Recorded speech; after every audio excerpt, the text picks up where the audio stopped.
உலைக்களம் நேயர்களுக்கு வணக்கம். கடந்த ஒரு 17-18-20 நாளாக வீடியோ ஒன்று நான் போடல. குறிப்பாக இந்த தேர்தல் கலையபுரத்தில் என்ன நடக்குதுன்னு பார்த்துட்டு அதுக்கப்புறம் போடலாம் என்று அதை ஒரு 20 நாளுக்கு மேலே விட்டுட்டேன். இப்போ தேர்தலெலாம் முடிஞ்சிருச்சு. யாரும் எதிர்பார்க்காத ஒரு தேர்தல் முடிவு வந்திருக்குது. ஒரு இழுபறி நிலையில் இருந்த தாவேகா இப்போதைக்கு அதிமுகவில் ஒரு பகுதி, அப்புறம் திமுக கூட்டணியில் இருந்தக்கூடிய பல சிறிய கட்சிகளுடைய ஆதரவு, இவற்றையெல்லாம் வைத்துக்கொண்டு 144 பேர் ஆதரவோடு இன்னைக்கு சட்டமன்றத்தில் நம்பிக்கை வாக்கில் வெற்றி பெற்றிருக்கிறார். எல்லாம் நம்ம எல்லாம் பார்த்தோம். நண்பர்களே, ஒரு பழமொழி உண்டு அரசியலில், எல்லாருக்கும் தெரிஞ்ச பழமொழி தான். அரசியலில் நிரந்தர எதிரியும் இல்லை, நிரந்தர நண்பனும் இல்லை அப்படின்னு ஒரு பழமொழி பலரும் கேள்விப்பட்டிருப்பீங்க. அது யார் சொன்னது அப்படின்னு சொன்னால், அமெரிக்காவில் இருக்கிற நிக்சன் ஆட்சியில் வெளியுறவுத்துறை அமைச்சராகவும் அதன் பிறகு தேசிய பாதுகாப்பு ஆலோசகராகவும் இருந்த அமெரிக்காவினுடைய சிறந்த அரசியல் நிபுணர் என்று சொல்லப்படுகின்ற ஹென்ரி கிசிஞ்சர் தான் சொன்னார். அவர் என்ன சொன்னார்னா, அது முழுசாக அவர் சொன்னது என்னென்னா, America has no permanent friend or enemy but permanent interest என்று அவர் சொன்னார். எங்களுக்கு நிரந்தரமான எதிரி, நிரந்தரமான நண்பன்லாம் இல்லை, ஆனால் எங்களுக்கு நிரந்தரமான லாபம் உண்டு. எங்களுடைய அமெரிக்காவினுடைய நலன்தான் நிரந்தரமானது. அதுக்காக எதிரியை நண்பனாக்கும், நண்பனை எதிரியாக்கும். அதான் அவர் சொன்னதுடைய அர்த்தம். அது இன்னை வரலையும் அவங்க நடத்திக்கிட்டு இருக்காங்க. இதை எல்லோரும் அரசியலில் பேசக்கூடியதை நாம் பார்த்துருக்குறோம். அந்த மாதிரி தான் நேற்று வரலையும் ஒருவரை ஒருவர் கடுமையாக சாடிக்கொண்டிருந்தவர்கள் இன்றைக்கு அணி சேர்ந்திருக்கிறார்கள். அதுக்கெல்லாம் ஒவ்வொருத்தரும் ஒவ்வொரு காரணத்தை சொல்லுங்கிறாங்க. அந்த காரணம் சரியா தப்பாங்கிற வார்த்தைகளெல்லாம் இப்போதைக்கு நம்ம போவேணாம், அப்புறம் பேசலாம்.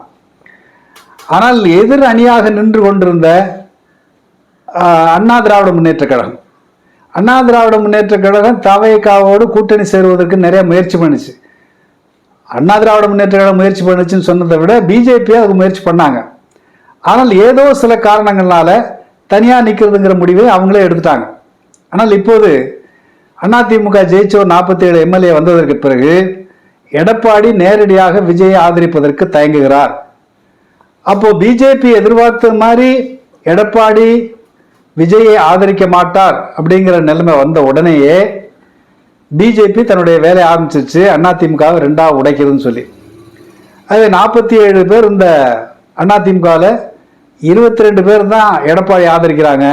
பாக்கி 25 பேர் இன்றைக்கு தமிழக வெற்றி கழகத்தை விஜய் ஆதரிப்பது என்று முடிவு செய்து சட்டமன்றத்தில் ஓட்டும் போட்டிருக்கிறாங்க.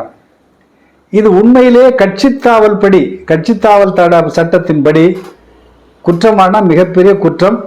இந்த கட்சி மாறி ஓட்டு போட்ட, அதாவது அண்ணா திராவிட முன்னேற்ற கழகத்தின் அதிகாரபூர்வமான உத்தரவுக்கு எதிராக விஜயை ஆதரித்த சிவி சண்முகம், வேலுமணி, இந்த மாதிரி விஜயபாஸ்கர், இந்த மாதிரி ஒரு 25 பேர் கொண்ட கோஷ்டி கட்சித்தாவல் தடை சட்டத்தின்படி அவர்கள் தகுதி நீக்கம் செய்யப்பட வேண்டும். அதான் நியாயமானது. ஆனால் அவர்களுடைய வாக்கையும் சேர்த்து இப்போ விஜய் வெற்றி பெற்றிருக்கிறார். ஆகையினால ஏன் இந்த சூழ்நிலை என்று சொன்னால், இப்போ இந்த 25 பேருக்கு ஒரு பெரிய பிரச்சனை இருக்கு. நேற்று பிஜேபியினுடைய திட்டப்படி விஜயோட கூட்டணி சேர்ந்து ஆட்சி அமைக்கலாம். ஏற்கனவே தேர்தல் பிரச்சாரத்திலேயே எடப்பாடி சமிகை காமிச்சார். 2 பேர் திராவிட விஜய் கட்சிக்காரன் 4 பேர் துண்டை போட்டுக்கிட்டு அதிமுக பிரச்சார கூட்டத்தில் நின்ன போது, ஆஹா நல்ல சூழ்நிலை வந்துருச்சு, நம்ம நாளைக்கு சேர போறோங்கிற மாதிரிலாம் பேசினாரு. அப்புறம் மாறி போச்சு. அதனால அவர்கள் அப்படி ஒரு தேர்தலுக்கு பிறகு 2ஐயும் ஒன்றாக இணைத்து விடலாம் என்கிற அந்த திட்டம், அதிமுக திட்டமும் அதுதான், பிஜேபியினுடைய திட்டமும் அதுதான். ஆனாலும் கூட அது நிறைவேறவில்லை. இன்னைக்கு அதிமுக 2ஆக உடைஞ்சு போச்சு. பிஜேபி தேசிய அளவில் ஒரு கொள்கையை வச்சிருந்தது. என்ன அப்படின்னு சொன்னால், காங்கிரஸை ஒழிப்பது. அதை கிட்டத்தட்ட பாதி வேலை செஞ்சுட்டாங்க மாதிரி தெரியுது. இன்னொன்று, தமிழ்நாட்டை பொறுத்தவரையும் கழகங்கள் இல்லா தமிழ்நாடு. கழகங்கள் இல்லா தமிழ்நாடுனா திமுக ஒழிக்கிறது அவ்வளோ எளிது கிடையாது. ஆகையினால முதல்ல அதிமுக ஒழிச்சிட்டா அதுக்கப்புறம் அந்த இடத்துல நாம் வந்துடலாம், நாம் அது பிஜேபியா திமுகவான்னு சொல்லி பார்த்துடலாங்கிறது அவங்களுடைய கொள்கை. அந்த அடிப்படையில் ஒரு கடந்த 2-3 வருஷங்களில் அண்ணா திராவிட முன்னேற்ற கழகத்தை ஒன்றும் இல்லாமல் செய்து விட்டார்கள். நமக்கு எல்லாம் தெரியும். எடப்பாடி தனி, ஓபிஎஸ் தனி, சசிகலா தனி, டிடிவி தினகரன். இப்போ டிடிவி தினகரன் கட்சி 2ஆக போயிடுச்சு. இப்போ அவன் எம்எல்ஏ அவனுக்கு எதிராக வந்து ஓட்டு போட்டுருக்கான். ஆக இப்படி அந்த கட்சி வந்து சுக்குநூறாக உடஞ்சி ஒன்றெல்லாம் போச்சு. என்ன சீக்கிரமே அந்த கட்சி வந்து ஒன்றுமில்லாத கட்சியாக மாறிவிடும். அதை நம்ம வந்து பார்க்கலாம், நம்மளுடைய வாழ்நாளிலே பார்க்கலாம். அடுத்தது பாமக வந்து ஓரளவு கொஞ்சம் வலுவான கட்சியாக இருந்தால், ஒரு ஜாதி கட்சினாலும் வட மாநிலங்கள் தமிழ்நாட்டில் கொஞ்சம் வலுவான கட்சியாக இருந்துச்சு. அதையும் அப்பனையும் மகனையும் மோத விட்டு அதையும் 2ஆக்கிட்டாங்க. இப்போ 2ஆக்கிட்டு அதுவும் ஒன்றுமில்லாத போச்சு. அதனால் இப்படி எல்லாம் எதிரில் ஓரளவு வலிமையாக இருக்கக்கூடிய கட்சிகள் எல்லாம் உடைச்சு பலவீனப்படுத்திட்டு இப்போ பிஜேபியை ஏற்கனவே தன்னுடைய பி டீமாக அவர்கள் வைத்திருக்கிறார்கள் என்று நமக்கு எல்லாம் தெரியும். ஏன்னா இப்போ விஜயை இயக்கி கொண்டிருக்கிற அத்தனை பேரும் ஆர்எஸ்எஸ்காரர்கள். இப்போ புதுசாக ஒரு ஜோசியக்காரர் ஒருத்தர் சேர்ந்திருக்கிறான், ரிக்கி ரத்தன் பண்டிட்னு சொல்லி. அவன் தான் இப்போ வந்து அதிகாரபூர்வமாக சட்டப்படி விஜய்க்கு, முதலமைச்சர் விஜய்க்கு அரசியல் ஆலோசனை சொல்லக்கூடியவர் யாருன்னு சொன்னால் அந்த ரிக்கி ரத்தன் பண்டிட் வெற்றிவேல், ஒரு ஜோசியக்காரன். இவனை கூட்ட வச்சிருக்கிறாங்க. இப்போ ஆதவ அர்ஜுனா, நிர்மல் குமார் வந்து ஆர்எஸ்எஸ்ல இருந்தவன், சந்திரசேகர் ஆர்எஸ்எஸ்ல இருந்தவன்.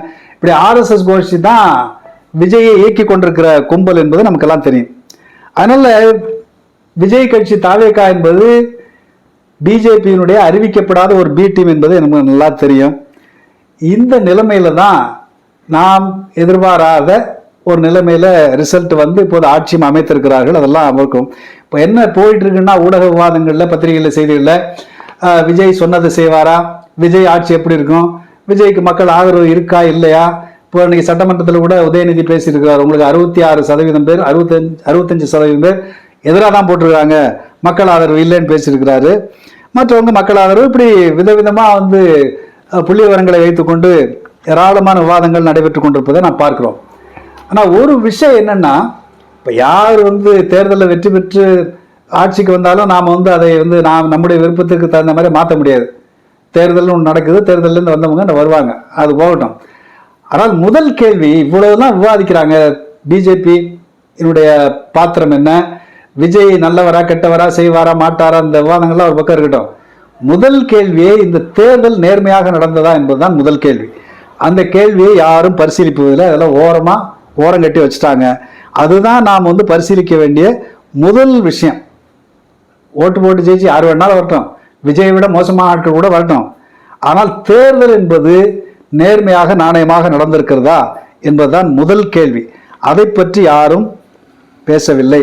ஏன்னா அந்த தேர்தல் நேர்மையாக நடக்கலைன்னா ஒரு ஓட்டில் கூட வந்து ஆட்சி மாறும். ஒரு ஓட்டில் கூட கட்சி வந்து வேறு கட்சி வந்து ஆட்சியை பிடிக்கலாம். இப்போ அதெல்லாம் அந்த திருப்பத்தூர் எம்எல்ஏ பெரிய கருப்பன் ஒரு ஓட்டில் தான் தோத்து போயிருக்கிறாரு. அது இப்போ நீதிமன்றத்தில் வந்து வழக்காக மாறி இருக்குது. அதனால தமிழ்நாட்டில், இந்தியா முழுவதும் தேர்தல்கள் என்பது மோசடி தேர்தல்களாகவே அரங்கேற தொடங்கி இருக்கின்றன. பிஜேபி ஆட்சிக்கு வந்ததுக்கு பிறகு, குறிப்பாக மோடி வந்ததற்கு பிறகு 2019 தேர்தல் தொடங்கி 2019, 2021 2 நாடாளுமன்ற தேர்தலையுமே மிகப்பெரிய அளவுக்கு மோசடிகள் நடந்திருக்கின்றன என்பதை ஆதாரபூர்வமாக பேசிய பிறகும், ஆதாரபூர்வமாக எலெக்ஷன் கமிஷன்ல கேள்வி கேட்ட பிறகும், எலெக்ஷன் கமிஷன்கிற அந்த கிரிமினல் கும்பல் மௌனமாகவே இருக்குது. அதுக்கு பதிலே சொல்றது இல்லை. இப்போ 2025 போன வருஷத்துல பீகார் தேர்தலுக்கு முன்னாடி இந்தியா முழுவதும் நாங்கள் ஸ்பெஷல் இன்டென்சிவ் ரிவிஷன், நாங்கள் தீவிர சிறப்பு வாக்காளர் திருத்தத்தை நாங்கள் செய்கிறோம் அப்படின்னு சொல்லிட்டு பிஜேபிக்கு தகுந்த மாதிரி வாக்காளர் பட்டியலே மாற்றுகின்ற ஒரு கிரிமினல் வேலையை இன்றைக்கு நம்முடைய தேர்தல் ஆணையம் செய்ய தொடங்கியது. ஞானேஷ்குமார் செய்ய தொடங்கினார். அது ஏராளமான எதிர்ப்புகள் வந்தன. இது எவ்வளவு, இந்த தேர்தல் கமிஷனுங்கிறது எவ்வளவு கேடுகட்ட ஒரு கிரிமினல் கும்பலா இருக்குங்கிறதுக்கு ஏராளமான ஆதாரங்கள் எல்லாம் வெளியில் வந்தன. அவன் எதையும் வந்து எதுக்கும் வந்து அவன் பதில் சொல்றதே கிடையாது. இந்த நிலைமையில தான் அவன் போன வருஷம் பீகார் தேர்தலையும் கிட்டத்தட்ட 65 லட்சம் வாக்காளர்களை நீக்கிவிட்டு, குறிப்பா இஸ்லாமிய வாக்காளர்கள், தாழ்த்தப்பட்ட பழங்குடி மக்கள், பெண்கள், யாரெல்லாம் வந்து பிஜேபி எதிராக போடுவாங்களோ அவங்கள பூரா நீக்கிட்டு ஒரு தேர்தல் நடத்தி நாங்கள் தான் ஜெயிச்சிட்டோம், இனி பீகாரை வந்து தூக்கி நிறுத்த போறோம்னு சொல்லி ஒரு பித்தலாட்டத்தை பண்ணிட்டு இருக்காங்க.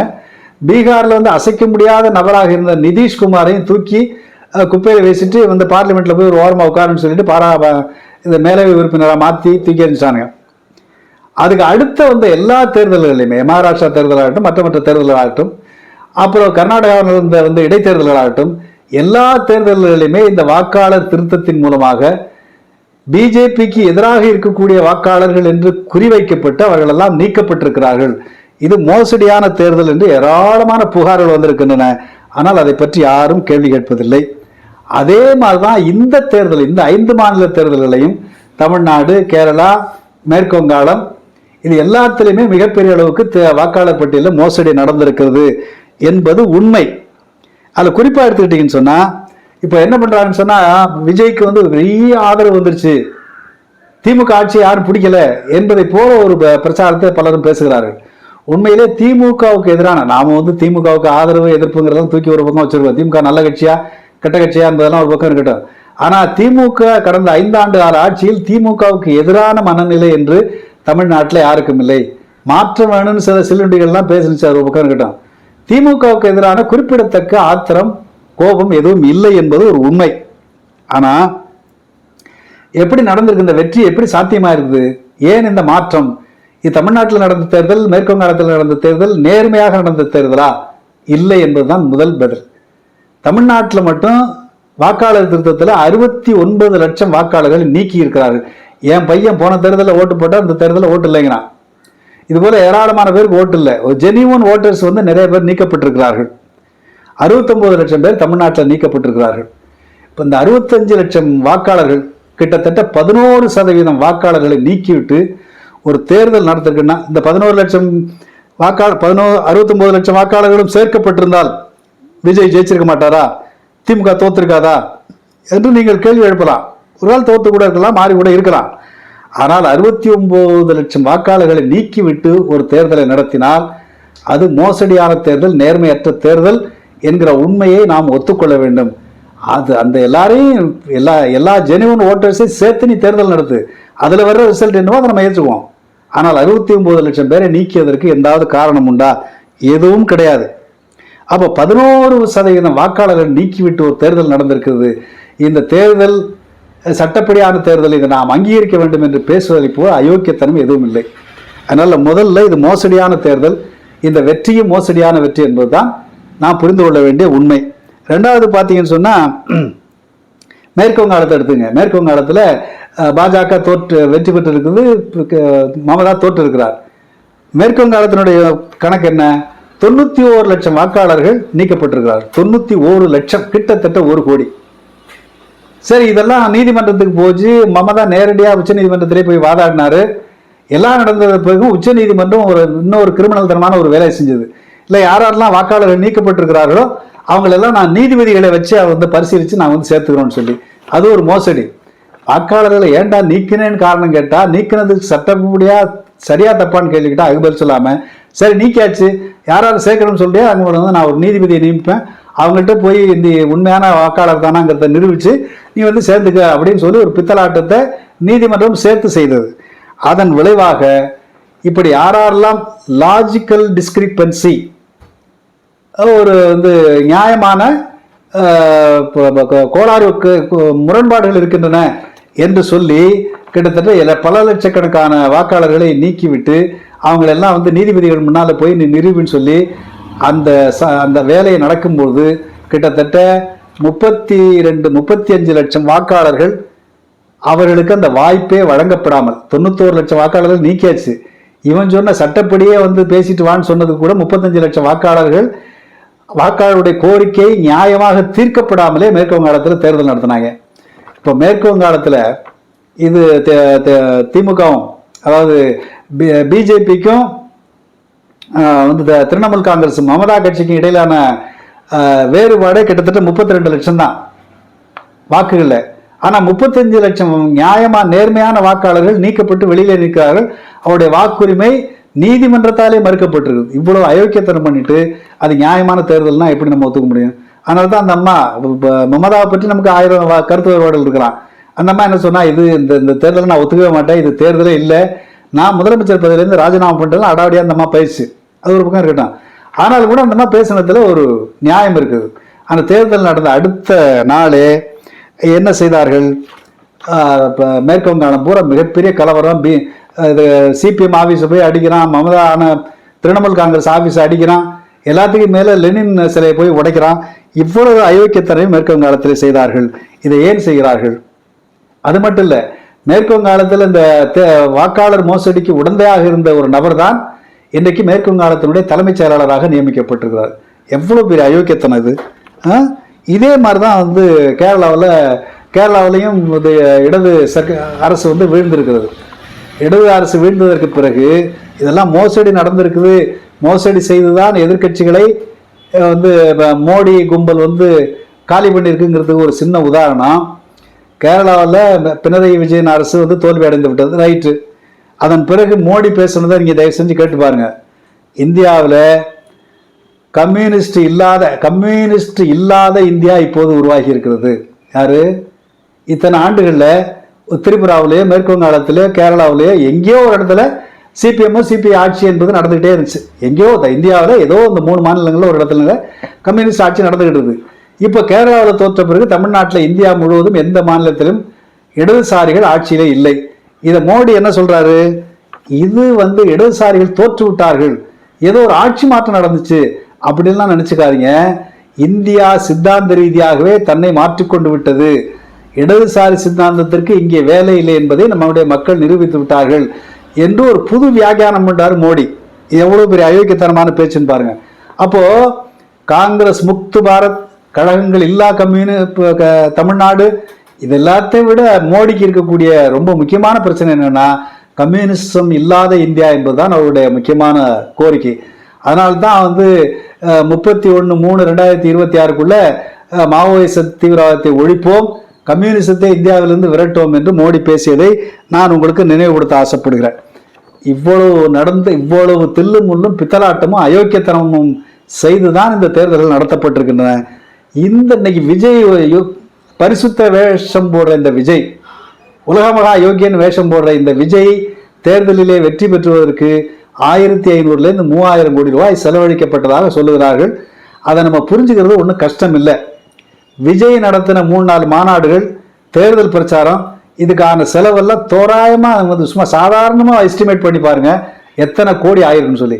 இந்த கோடி ரூபாய், இந்த பல நூறு கோடி ரூபாய் இந்த தேர்தல் பிரச்சார செலவை, அதாவது சமூக ஊடகங்களில் இந்த மாதிரி இந்த வர்ச்சுவல் வாரியர்னு விஜய் சொல்றார். அந்த வர்ச்சுவல் வாரியருக்கு வந்து எவ்வளவு செலவு பண்ணீங்க? இதுக்கு ஏதாவது கணக்கு உண்டா? இதை பற்றி வந்து வெளியில வந்து யாராவது பேசியது உண்டா? ஆகவே இவ்வளவு பெரிய தொகை எங்கிருந்து செலவழிக்கப்பட்டது? இப்போ லாட்ரி மார்ட்டின் தான் பிஜேபிக்கு பெரிய ஃபண்டர். அதே லாட்ரி மார்ட்டின் தான் நம்ம இந்தியாவில் கூட பல கட்சிகளும் காசு கொடுக்குறாரு இருந்தாலும். அப்படின்னா எப்படி சம்பாதிப்பான்னு பார்த்துங்க. இப்போ மார்ட்டினோட பொண்டாட்டி வந்து அதிமுகவில் பிரிந்து போன, அதாவது விஜய் கட்சிக்கு ஆதரவு அளிக்கின்ற எம்எல்ஏ கும்பலில் வந்து மார்ட்டினுடைய மனைவி, மார்ட்டினுடைய மருமகன் வந்து மந்திரி, இப்போ யாரு? ஆதவ அர்ஜுனா. பாண்டிச்சேரியில் மார்ட்டினோட பையன் வந்து எம்எல்ஏ, அடுத்த மந்திரியா போறாரு என்ன நமக்கு தெரியாது. அப்போ முழுக்க ஒரு லாட்ரி மாஃபியா கும்பல் குடும்பத்தினுடைய பணம் இன்றைக்கு விளையாடி இருக்கிறது. அதை வைத்துக்கொண்டு தான் பேசி இருக்கிறார்கள். இப்போ டிடிவி தினகரன்லேருந்து ஒரு எம்எல்ஏ, மன்னாருடைய எம்எல்ஏ, அவன் திடீர்னு வந்து காசு வாங்கிட்டு அங்கே போயிட்டான். ஆக இப்படி பணத்தை, அதாவது நேர்மை வேஷம் போட்டுக்கிட்டு நான் ஒரு பைசா எடுக்க மாட்டேன், நேர்மை தான் முக்கியம், ஆட்சிக்கு வந்து விட்டோம் என்பதனால ஏதாவது ஆட நினைத்தால் நான் தூக்கி எறிஞ்சிருவேன்னா சவடால் பேசினார விஜய். இவ்வளவு தில்லுமுள்ளு விஜய்க்கு தெரிஞ்சு நடந்தா தெரியாம நடக்குது, தெரிஞ்சுதான் நடந்தது. விஜய் இதெல்லாம் வேடிக்கை பார்ப்பதை தவிர விஜய்க்கு வேறு வழி இல்லை. ஏனென்றால் விஜய் ஒரு பெரிய மாஃபியா கும்பலின் வந்து பொம்மையாக மாறி இருக்கிறார் என்பது ஒரு உண்மை. ஏன்னா இந்த இவ்வளவு பெரிய ஆதரவு, ஒரு முதலமைச்சர் அதிகாரம், இதெல்லாம் அவங்களை வந்து சபலமடைய செய்யும். இப்படித்தான் இது ஆயிருக்குது. ஆகையினால இன்றைக்கு வந்து பிஜேபி, அதாவது தமிழக வெற்றி கழகம் வெற்றி பெற்றது என்பது நம்முடைய பார்வைக்கு விஜய் முதலமைச்சராக தெரியலாம். ஆனால் தமிழ்நாட்டிலே இப்போது ஆரம்பமாகி இருக்கிறது பாரதிய ஜனதா கட்சியினுடைய ஆட்சிதான். விஜய் வெற்றி பெற்றதன் மூலம் தமிழ்நாட்டிற்குள்ளே பிஜேபி காலூன்றுவதற்கான கதவுகளை இன்றைக்கு தமிழக வெற்றி கழகம், தமிழக வெற்றி கழகத்துக்கு துணை போயிருக்கின்ற கட்சிகள் இவர்களெல்லாம் திறந்து விட்டிருக்கிறார்கள். இந்த உண்மை புரியாம வந்து சிபிஐ, சிபிஎம், விடுதலை சிறுத்தைகள், முஸ்லீம் லீக் இவங்கெல்லாம் போயிருக்கிறாங்க. பிஜேபி கிட்டே இருந்து தமிழக வெற்றி கழகத்தை காப்பாற்றி பிஜேபி தமிழ்நாட்டுக்குள்ள வரவிடாமல் தடுக்கிறதுக்குன்னு இப்போ ஒரு பெரிய 25 பேர் கும்பல், ஒரு அடியாள் கும்பலே இன்னைக்கு வந்து விஜய்க்கு ஆதரவாக போயிடுச்சு. இப்போ இனிமே வந்து சிபிஐ, சிபிஎம்னுடைய ஆதரவு யாருக்கும் தேவையில்லை. என்ன செய்ய போகிறார்கள் என்று நமக்கு தெரியாது. ஆனால் இவ்வளவு நடக்கின்ற போது நாம் வந்து இந்த சூழ்நிலையில நமக்கு ஒரே ஒரு ஆறுதல் அளிக்கக்கூடிய ஒரு விஷயமா இருந்தது என்னன்னு சொன்னா, நேற்றைக்கு சட்டமன்றத்தில் எதிர்கட்சி தலைவர் உதயநிதி பேசும்போது நாங்கள் சனாதனத்தை ஒழித்து கட்டுவோம் என்பதை ஒரு வார்த்தை சொல்லியிருக்காரு. உண்மையிலே எல்லாரும் பேசாமல் இருந்த காலத்தில் தைரியமாக பேசியது உண்மையிலே ஒரு ஆறுதல் அளிக்கக்கூடிய ஒரு விஷயம்தான். இதுதான் இன்றைக்கு இருக்கக்கூடிய நிலைமை. அப்போது மேற்கு வங்காளத்தில் சிபிஎம் ஆஃபீஸ் அடிக்கிறான், லெனின் சிலையை உடைக்கிறான். அதை எதிர்த்து முணுமுணுப்பு கூட இல்லை. அங்கெங்கே சில பேர் வந்து ஆற்ற மாட்டாமல் ஏதோ சோஷியல் மீடியாவில் வந்து ஒரு பதிவை போட்டிருக்காங்களே தவிர ஒருங்கிணைந்த முறையில் அதற்கு எதிரான இந்த அயோக்கியத்தனத்துக்கு எதிரான போராட்டம் என்பது எதுவும் இல்லை. இதை சிபிஎம் மட்டும் செய்யலை. சிபிஎம் வந்து 34 ஆண்டுகள் ஆட்சியில் இருந்த ஒரு இடத்தில் சிபிஎம் நிறுவிய சிலவை வந்து உடைக்கிறான். அதை கேட்கறதுக்கு நான் அது இல்லை. இதெல்லாம் எவ்வளவு நமக்கெல்லாம் ரொம்ப அப்படியே குமரலாக இருக்குது. அதெல்லாம் போக ஏராளமான மார்க்சியல் எண்ணிய குழுக்கள் இருக்குது. தேர்தலை ஆதரிக்கிற குழு, தேர்தலை ஆதரிக்காத குழு, ஏராளமான குழுக்கள் இருக்கின்றன. அவர்களெல்லாம் ஒன்றும் செய்ய முடியல.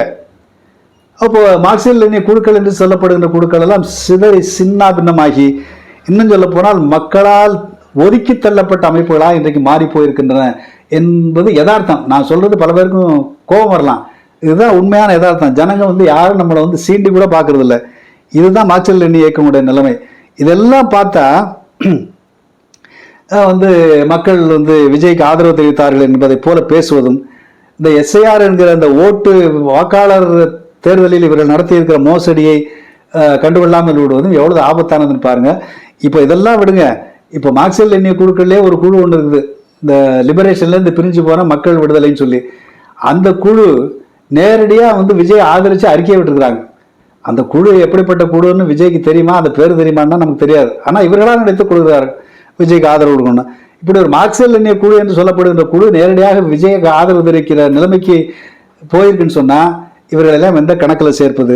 இப்போ எஸ்ஐஆரில் வந்து இவ்வளோ பெரிய மோசடி நடந்திருக்குது, இது முக்கியமாக பேசப்பட வேண்டும் என்று சொன்னால், அது கூட எஸ்ஐஆரில் வாக்காளர் திருத்தத்தில் மோசடி நடந்ததுக்கு அது திமுக பார்த்துக்கிட்டாங்க, திமுக பிரச்சனை, ஏன்னா நம்ம பிரச்சனையான்னு கூட சில மாபெரும் மார்க்சியல் எண்ணிய புரட்சியாளர்கள் பேசுனதான் நான் கேள்விப்பட்டேன். இதை போல வந்து ஒரு கேவலமான சிந்தனை வேற ஏதாவது இருக்க முடியுமா? 69 லட்சம் வாக்காளர்கள் நீக்கப்பட்டது திமுக பிரச்சனைன்னு சிந்திக்கிற மார்க்சியல் எண்ணிய குழுக்கள் இருந்தால் எப்படி மார்க்சியல் எண்ணிய வந்து மேலே வரும், மக்கள்கிட்ட போகும்? ஆக மார்க்சியல் எண்ணிய குழுக்கள் என்று சொல்லப்படுகிற குழுக்கள் கூட ஒன்றும் மதிப்பிழந்து போய் நிற்கின்றன என்பதுதான் இன்னைக்கு பிரச்சனை. இன்னைக்கு நம்ம யதார்த்தத்தில் பேசி பார்ப்போம். இன்னைக்கு கார்பரேட் முதலாளித்துவ கும்பல், அதாவது குஜராத்தில் இருக்கக்கூடிய விரல் வெட்டி எண்ணக்கூடிய கார்பரேட் முதலாளித்துவ கும்பல் இன்றைக்கு இந்தியா முழுவதையும் கொள்ளையடிக்கிறது. இந்தியாவை மத ரீதியாக பிளவுபடுத்தி நிரந்தரமாக இந்த கொள்ளைக்கு வழிவகுக்கின்ற சனாதன அதிகாரத்தை நிரந்தரமாக தக்க வைத்துக் கொள்ள விரும்புகின்ற இந்த பார்ப்பன கும்பல், இந்த கார்பரேட் கும்பல், இவர்களெல்லாம் ஒன்றாக சேர்ந்து ஒரு பாசிச ஒடுக்குமுறை நடத்தி கொண்டிருக்கிறார்கள் என்று நமக்கு எல்லாருக்கும் நல்லா தெரியும். இந்த பாசிச கும்பலுடைய வரம்பற்ற இந்த ஒடுக்குமுறையும் சுரண்டலும் இந்தியாவில் இதுவரை இந்திய மக்கள் சந்திக்காத அளவுக்கு ஒரு மிகப்பெரிய ஏற்றத்தாழ்வை உருவாக்கி இருக்கிறது. 75 வருஷம் வெள்ளக்காரங்காலத்தில் இருந்ததை விட இன்றைக்கு பணக்காரர்களுடைய ஆதிக்கம் 2 மடங்கு அதிகரித்திருக்கிறது என்று புள்ளிவரங்கள் சொல்லுகின்றன. அன்னைக்கு இருந்ததை விட ஏற்றத்தாழ்வு 2 மடங்கு அதிகரித்திருக்கிறது என்று புள்ளிவரங்கள் சொல்லுகின்றன. அப்போ இதனுடைய பொருள் என்ன? ஆக பெரும்பான்மையான மக்கள் ஓட்டாண்டியாவதும் ஒரு சிலர் மேலும் மேலும் பணக்காரர்களாக இந்த போக்கு இருக்குது. இந்த போக்கு, இந்த முரண்பாடு கம்யூனிஸ்டுகள் வேலை செய்ய வேண்டிய இடம். கம்யூனிஸ்டுகள் வேலை செய்வதற்கு ஏராளமான இடம் இருக்கிறது. ஆனால் கம்யூனிஸ்டுகளைத்தான் காணோம் என்பதுதான் பரிதாபத்திற்குரிய நிலை. நன்றி.